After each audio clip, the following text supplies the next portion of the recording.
உங்கள் சத்யாவில் இப்பொழுது ஆடி அதிரடி தள்ளுபடி.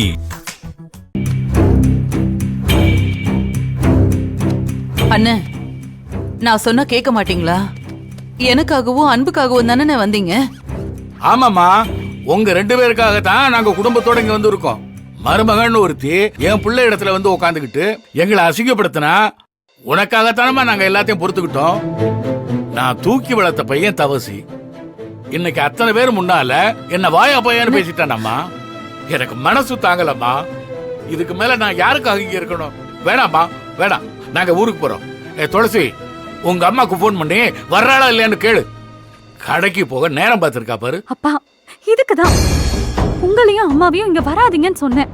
போன தடவை வந்துட்டு அம்மாவும் இப்படிதான் அவசரப்பட்டு கிளம்பி போனாங்க. இப்ப நீங்களும் அதையே பண்றீங்க. எனக்கு இந்த வீட்டுல நடக்கிற அசிங்கத்தையும் அவமானத்தையும் விடவாப்பா. உங்களுக்கு நடந்துருச்சு. நான் ஏன் எல்லாத்தையும் சகிச்சுட்டு பொறுத்துட்டு இருக்கேன்? அத்தைக்காகப்பா, அத்தைக்காக மட்டும்தான். நீங்களும் அத்தைய பத்தி மட்டும் நினைச்சு பார்க்கணும். அப்பா, அவங்களுக்கு நம்மள விட்டா யாருப்பா இருக்கா? அத்தை பாவம்பா. இல்லம்மா, அதுக்காக தவசி பேசுனதெல்லாம் எப்படிமா ஏத்துக்க முடியும்? ஆமா, நீங்க வளர்த்த பையன் தானேப்பா. நான் உங்களுக்கு கோவமா பேசினா நீங்க என்ன விட்டு போயிடுவீங்களா? மாமா விட்டு போறேன்னு சொன்ன எப்படிப்பா உங்களுக்கு மனசு வந்துச்சு? அண்ணே, அன்பை எப்படியெல்லாம் கண்ணுக்குள்ள வச்சு வளர்த்தோம். அப்படிப்பட்ட அன்பு தெருவுல எல்லார் முன்னாலேயே வச்சு பொண்ணை என்னால அடிக்க முடியல, அதனால இவளை அடிக்கிறேன்னு சொல்லி துளசி அடிச்சானே. பெத்த தாயை மதிக்காம ஒரு வார்த்தை அன்பு பேசினான்னு சொன்னா நீங்க நம்புவீங்களா? அப்படி பேசிட்டானே. மாமா இப்படி பேசுற ஆள் இல்லத்த. எல்லாம் அவ சொல்லி கொடுத்து பேசுறாரு. வாய்ப்பு கிடைக்கும் போதெல்லாம் நம்மள பத்தி தப்பு தப்பா மாமா கிட்ட ஏத்தி விட்டுக்கிட்டே இருக்கா. இதுக்கு போய் நீங்களும் ஏன்பா அத்தைய கஷ்டப்படுத்துறீங்க? அத்தை மனசு ஏற்கனவே எவ்வளவு வேதனையில இருக்கு தெரியுமா?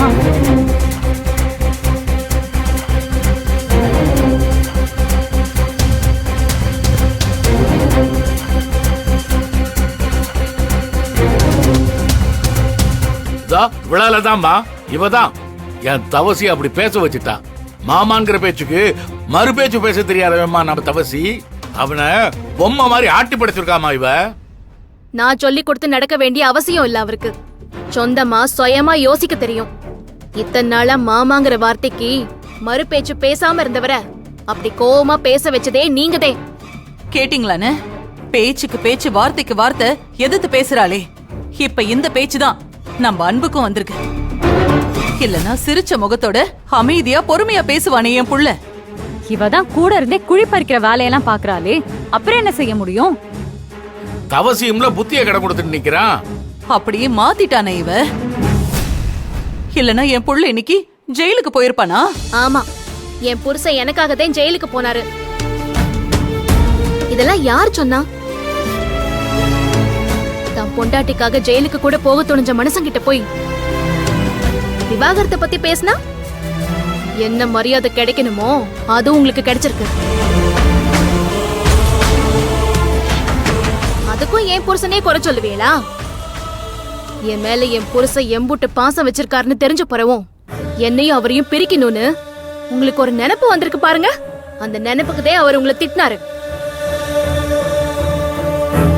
நீங்களா இருக்கதே என் புருஷன் அந்த 2 வார்த்தையோட நிறுத்தி போட்டாரு.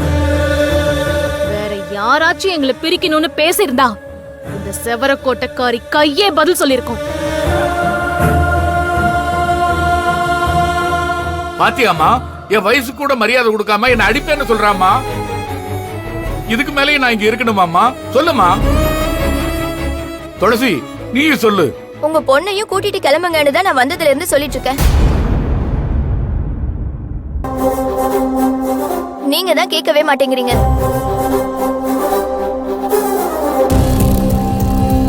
ஐயோ ஐயோ, என் பிள்ளைங்கள மட்டும் மரியாதை தெரியாதவங்களா? எல்லாரையும் இப்படி எடுத்தறிஞ்சு பேசுற பிள்ளைங்களா இவ மாத்தி வச்சுட்டாளே. என் மான மரியாதை எல்லாம் சந்தி சிரிக்குது. அண்ணே, நீங்க சொன்னதுதான் சரி. கிளம்புங்க. நீங்க இவளை கூட்டிட்டு ஊருக்கு கிளம்புங்க. இனிமே இந்த வீட்டுக்கு யாருமே வர வேணாம். வந்து உங்க மரியாதையும் கெட்டு போக வேணாம். எல்லாம் என் தலை எழுத்து. நீங்க கிளம்புங்கண்ணே. அத்தை நீங்க ஏன் வருத்தப்படுறீங்க? அப்பாக்கு நான் புரிய வைக்கிறேன். அப்பா வாங்கப்பா வாங்க.